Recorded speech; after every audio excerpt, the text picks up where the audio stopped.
joining us right now live is former Attorney General of the Commonwealth of Virginia, Ken Cuccinelli. Hello, morning, Ken. guys. So good to have you. By the way, also now running the Senate Conservative Fund. Right, and by Jim DeMint 6 years ago. Looks like the Senate is going to be getting more conservative if everything goes right. And I wanted to first ask you, of course, we know you were Attorney General. You also ran for governor the last election around, and but you're a national figure. You are on cable news a lot. You know what's going on from coast to coast in this country. Watching these campaigns now, we're 10 days out from the midterm election. 10 days. Does it seem to you that most of the candidates right now for the Republican Party sort of took a page out of your book, out of the last sort of 2 months of your campaign, where you really saw some amazing growth in your numbers? They're kind of running the way you ran, which is to take it right to the Democrat, not take those attacks, and really go after the president's policies. Yeah, there's no question at the end of our campaign when we were on Obamacare, which there were obvious reasons for me being the first one to sue over it. There's kind of a tie in there. And the effects it's having on states and that people are seeing in their own health care. It is slowly, not very slowly, but surely destroying health care in this country. And it is the one common theme you can find in Republican campaigns across the country. And as I wouldn't call it so much a wave, but there's certainly a small wave, at least, developing behind Republicans right now. The folks who are running on full-blown agendas have a different element of enthusiasm. They're pulling grassroots people in. That generates volunteers, does other things. My greatest disappointment so far, and ours at the Senate Conservatives Fund, is the vehemence with which the Washington leadership among Republicans refuses to run on an agenda. They refuse to believe in anything. Right. They believe that you should vote for them because they are in some way opposed to the president. Vote them because they're not Obama. Right. Exactly. Well, I mean, listen, there's something to be said for saying, vote for me and you put Harry Reid into retirement. That's a great message. However, but if you could help them, I mean, give them three things, because, some of them are in close races right now. I'm sure Mitch McConnell's listening right now. Oh, I'm sure he is. Give him three positive, proactive things that they could say, listen, you give us a majority in the Senate, and these are the bills that we will pass with the House and put on the president's desk and make him sign them or veto them. And there's so many that not only are conservative, but that the vast quantity of Americans support, reining in the debt and deficits. Remember, back in 2008, this president ran criticizing Bush, saying he was going to cut those in half. Right. Well, half, double, whatever. Math is hard. Math is hard, and especially for liberals. But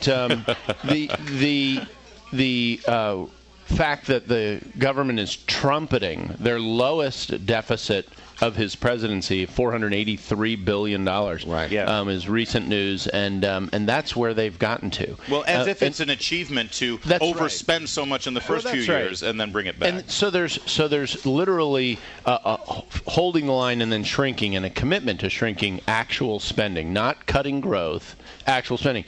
And then there's reining in the regulatory state. And if you want to get America's economy going like that, is guarantee in a reliable way to the business and investment community that you're going to rein in the regulatory leviathan that has grown under this president, including all the lawlessness. I mean, this is where they're breaking the law like crazy. The EPA, the Employment Prevention Agency, as I like to call it. I mean, that was one of our lawsuits that we won to stop them from doing that. But let's look at the raw numbers, because really this is what it's all about. I mean, everybody wants everybody in the conservative side of the equation wants to see the Senate controlled by Republicans. They want to see Harry Reid go into retirement.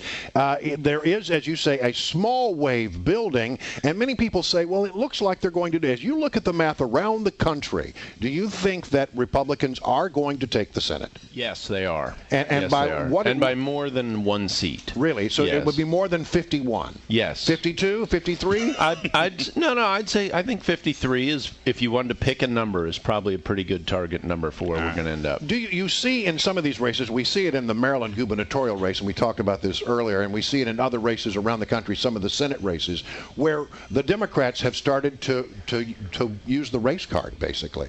I can hardly believe it. But isn't that a sign of desperation that they're really... Actually, I think it's a sign of systematic campaigning. I mean, they do this every year, every campaign, wherever, unless it's New Hampshire or Iowa, where, 2% of the people aren't white, then they play that card. And it's pathetic, it's sad, it's untrue. And until Republicans seize the initiative with minority communities with principled policies that help them. For instance, in my campaign, we did school choice. Right. Not because it was some play for votes, but because it was the right thing to do. And it overlapped the needs and interests of the poorest in Virginia. And we need to look for those issues at the national level. They exist. And drive them home and aim for 10%, then 20%, then 30%. And you build on it. There are two Senate races, though, where Republicans are a bit nervous. Kansas and Georgia, surprisingly. Well, how do you feel about those two races? Well, first of all, I'm not surprised. Kansas may create a new model. You hear talk about third parties and all of that. I don't think that's realistic in America, but what you could start to see is the backing off of one party or another in given states for independents who are not wedded to the leadership in Washington. And I think you could see that over in 16 and 18 start to pop up in more places. Pat Roberts has serious problems caused by Pat Roberts. And this is an interesting case where the conservative who ran against him, Dr. Milton Wolfe, a very qualified candidate, and they were SCF endorsed, he was SCF endorsed, wouldn't have had any of these problems, would be cruising to election in Kansas. Rob Maness, the conservative against the establishment Republican in Mary Landrieu in Louisiana, polls better head-to-head against Mary Landrieu for the runoff that is coming than the establishment candidate. I mean, we can go around the country and find these examples. Mitch McConnell. Mitch McConnell is struggling to put away Allison Grimes in a state that Barack Obama lost by 20 points. Come on. Yeah. I mean, give me a break. His primary opponent would have had none of these problems. The more electable candidates are conservative. Tell you what, instead of going around the country, and we could, how about we talk about the Virginia Senate race in just a moment? Ken Cuccinelli stays with us, and we'll get his take on the Warner-Gillespie showdown 10 days away from Election Day. And we continue with former Attorney General of the Commonwealth of Virginia, Ken Cuccinelli. And so let's talk about this. Obviously, you're now in charge of the Senate Conservative Fund. So from that perspective, if you airlifted a Martian into Virginia, or even better, somebody from Massachusetts, and you had them look at Mark Warner and Ed Gillespie, I bet that they would be hard-pressed to find who the conservative was. Mark Warner is running like a Republican in this race. He's trying to hide who he really is. He does that, and he's made hay out of that over the years based on one thing, and that's his 2004 tax increase, which at the time was the biggest in history of Virginia, which he partnered up with some big government Republicans to pull off. Yeah. And they turned him into from nothing to something. Has Ed Gillespie been conservative enough or been articulate enough in communicating conservative ideas here in the Commonwealth to be able to strike that difference that you were just talking about? Well, look, he is. I don't know that the contrast is so sharp, but in part because Mark Warner is trying to muddy it. He has voted with President Obama more reliably than Chuck Schumer. I mean, we have a New York senator here in Mark Warner, who, by the way, also dangled a federal judgeship in a quid pro quo offer. Does that phrase sound familiar from last year? To try and keep a Democrat in the Virginia State Senate. And Ed Gillespie has jumped on that effectively. Ed has done very well in the debates. And frankly, in terms of the mechanics of his campaign, given where he's coming from and everything else, he's done an admirable job. As I look at Commonwealth politics, one of the things that grabs my attention is that we often have a independent or libertarian candidate, which generally most people believe takes away from the conservatives. I know this is a point of personal pain for you because you've had to deal with some of this.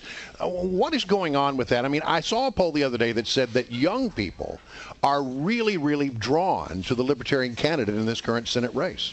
Well, it varies really from race to race. I mean, the oddity of last year was I'm the most Libertarian candidate to ever be elected statewide in my lifetime in Virginia, and yet you have a Libertarian on the ballot. Right. But when you looked at his position on expanding Medicaid and some other things, I was more Libertarian than he was. Right.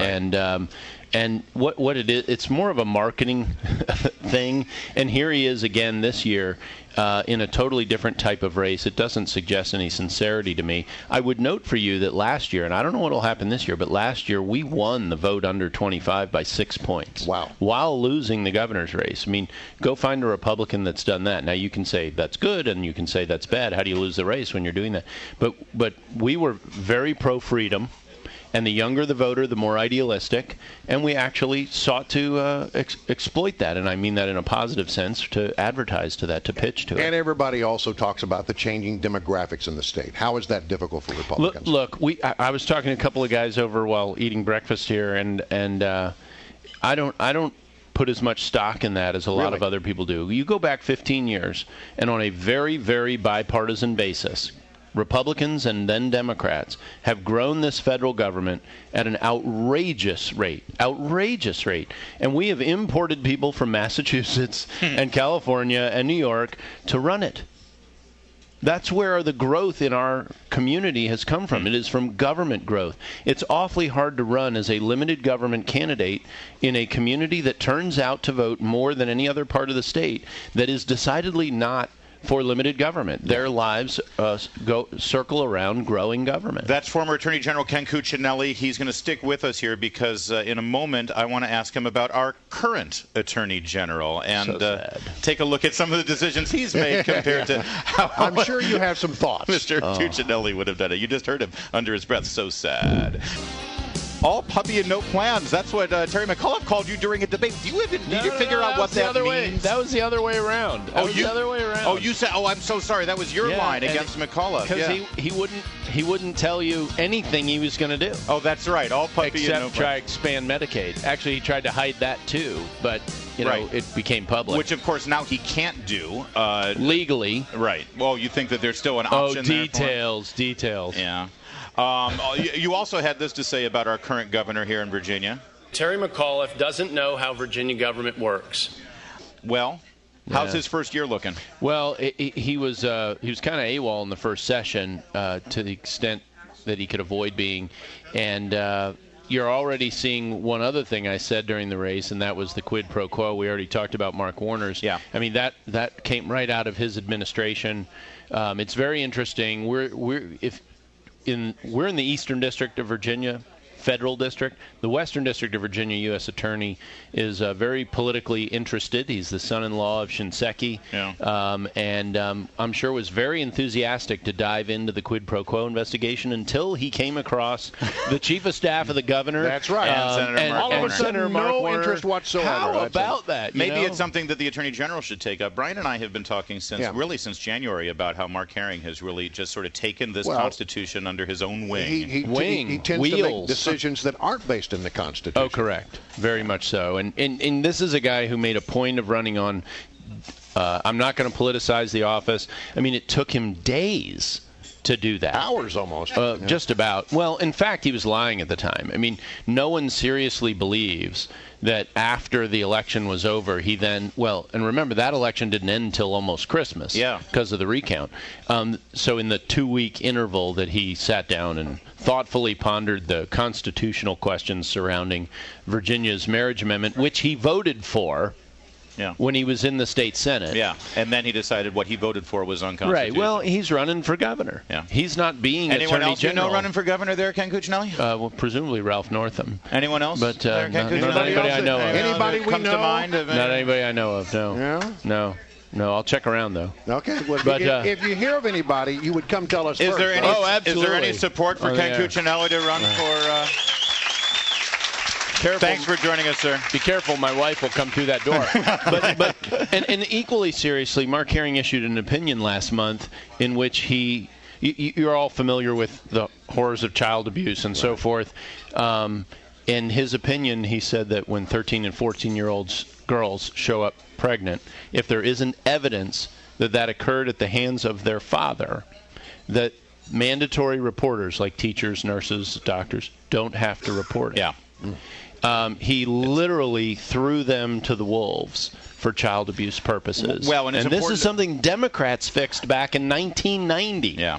And yet he was doing that. And you might ask, why on earth would you do that? And the simple answer is because when we started inspecting abortion clinics, what they were finding is pretty ugly. Right. And some of what they're finding is this sort of child abuse. We're out of time. We have to leave it there. But Ken Cuccinelli, thank you so much for joining us. Good to be we'll with let you you get guys. back to your pancakes and bacon. Absolutely.